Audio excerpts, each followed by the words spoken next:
Thank you, Leska Herlick, and I'm going to try to be as brief as I can. There are several things I could say to Senator Mullen's various comments, but perhaps I'll leave some of those remarks to when we meet outside the chamber on the campaign trail. The first thing I would say is in Articles 42 and 44 that he's referring to. Article 42, in terms of the state acknowledges the primary and natural educator of the child is the family, and that they have the right to ensure that their children are provided with appropriate education. Article 44, interestingly enough, the first point of Article 44, just to make sure that we're all remember this, is that the state acknowledges that the homage of public worship is due to Almighty God. It shall hold his name in reverence and shall respect and honor religion. And then it goes on to the freedom of conscience issues that my colleague Senator Mullen has referred to. I'm going to suggest that his amendment provides, basically is what he is putting forward, is a presumption that one amendment might impact other articles in a negative way. I'm going to suggest that, in fact, that is simply a way of trying to put forward the fundamental arguments that he has been making fairly consistently, that the child has the right to a mother and a father. And that this is another way to put forward a number of those arguments with the presumption that an amendment to the Constitution that is being put forward for the people, that has been checked and rechecked by all of our legal advisors, our Attorney General, etc., somehow might impact other articles in a negative way. My second point is that, in fact, the fundamental issue at stake here is not about the right of a child to a mother and a father. It is about the protection of a minority's right to marry by opening a civil institution. Yes, there are issues of love, and we have all spoken about those, but it is about the protection of a minority's right to marry by opening a civil institution, to be protected and to be able to become family, to become a constitutional family, and that is what the government is putting forward in terms of this referendum to be put to the people, and that it is about all of the issues, and they're interesting. They are out in the public debate.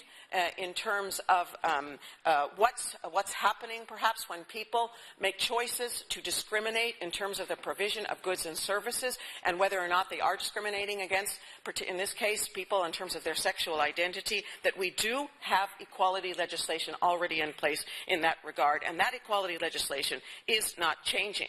And when my colleague, Senator Mullen, speaks about unforeseen consequences that he is concerned to protect, I do remind the House in terms of the enormous unforeseen consequences that have been part of the equal status legislation in terms of that Section 37 that we are still trying to get changed. That, in fact, when there were additional layers of protecting the religious ethos of institutions, which in some ways is what I see he's trying to do now, the additional layers than what we already have them. That when there was that effort long time ago to add those additional layers, what were the unforeseen consequences of that? Extraordinary negative consequences for teachers and nurses and other civil servants or people who participate in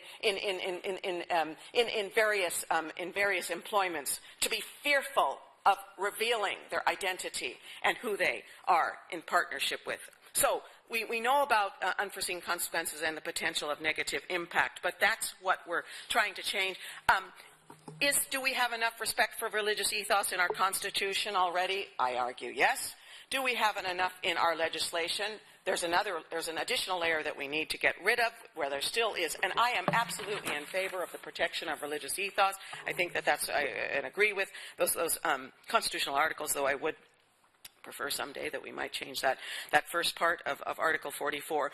But what will change, and he says, let us think about what's going to change if we put this into place. What will change? And this is what the Irish people, I think, need to be and continue to reflect on, is that a minority who is oppressed and who is unequal, they are unequal in terms of our Constitution because they do not have access. I am banned from the civil institution of marriage because of my sexual identity, that they will become free, that they will become equal to heterosexual couples who have the right to access to marry and to that civil institution. That is the fundamental consequence of this legislation, if it is, or the referendum, if it is passed. And that is what we need to keep center stage.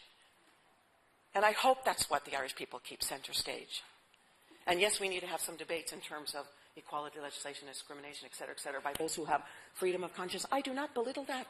I understand, Senator Mullen, as you know. I've had a lot of training on what the freedom of conscience means. But it is not about, ultimately, those consequences. It is about that what will change is a minority will have access to what the majority already has access to. Minister.